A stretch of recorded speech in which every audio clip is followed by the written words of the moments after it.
Shalom. Selamat datang di Renungan Harian Rhapsody of Realities Indonesia, edisi 21 Juli 2025. Hiduplah dengan kemenangan setiap hari. Sebab semua yang lahir dari Allah, mengalahkan dunia. Dan inilah kemenangan yang mengalahkan dunia, iman kita, 1 Yohanes 5 ayat 4. Hidupmu adalah tanggung jawabmu, dan melalui firman Tuhan, engkau memiliki kuasa untuk menciptakan situasi dalam hidupmu. Sebagai seorang anak, orang tuamu bertanggung jawab atas situasi yang terjadi dalam hidupmu. Misalnya, ketika Yesus lahir, ia ditempatkan di palungan, bukan karena ia memilih untuk berada di sana, tetapi karena di sanalah orang tuanya menempatkannya. Pada kesempatan lain malaikat itu tidak memberi instruksi kepada Yesus, tetapi berbicara kepada Yusuf, katanya, "Ambillah anak itu serta ibunya, larilah ke Mesir." Matius 2 ayat 13. Yesus tidak membuat keputusan itu, dia hanya digendong saat masih bayi. Bahkan saat dia bertumbuh, dia tetap tunduk kepada Yusuf dan ibunya, Maria.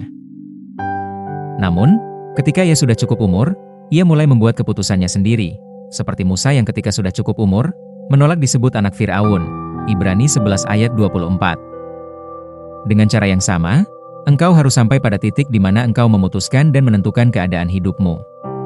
Pilihlah untuk hidup dalam kemenangan apapun yang terjadi. Putuskanlah bahwa engkau akan sukses di setiap level kehidupanmu dan dalam segala hal yang engkau lakukan karena itulah kehidupan yang telah diberikan kepadamu di dalam Kristus. Jangan biarkan lingkunganmu mendikte cara hidupmu. Engkau bukanlah korban ekonomi atau ekonomi dunia ini, engkau adalah keturunan Abraham, pemenang selamanya.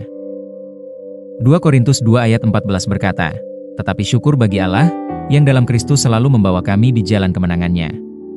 Dengan perantaraan kami, ia menyebarkan keharuman pengenalan akan dia di mana-mana." Kita membaca dalam ayat pembuka kita, "Sebab semua yang lahir dari Allah, mengalahkan dunia." Engkau lahir dari Allah dan telah mengalahkan dunia. Engkau menang di dalam Kristus. Karena itu, pilihlah untuk hidup dengan kemenangan setiap hari. Hiduplah di atas sistem dunia ini. Mari kita berdoa. Bapa terkasih, terima kasih atas kuasa firman-Mu dan Roh-Mu yang memampukan aku untuk hidup penuh kemenangan setiap hari di atas sistem dunia ini. Aku yang bertanggung jawab dan mengendalikan hidup dan keadaanku, aku hidup dengan iman dan menciptakan duniku sendiri yang penuh kesuksesan dan kemakmuran sesuai dengan kehendak-Mu yang sempurna. Dalam nama Yesus. Amin. Ayat renungan hari ini terdapat dalam Roma 8 ayat 37, 2 Korintus 2 ayat 14, Yohanes 16 ayat 33, 1 Yohanes 5 ayat 4.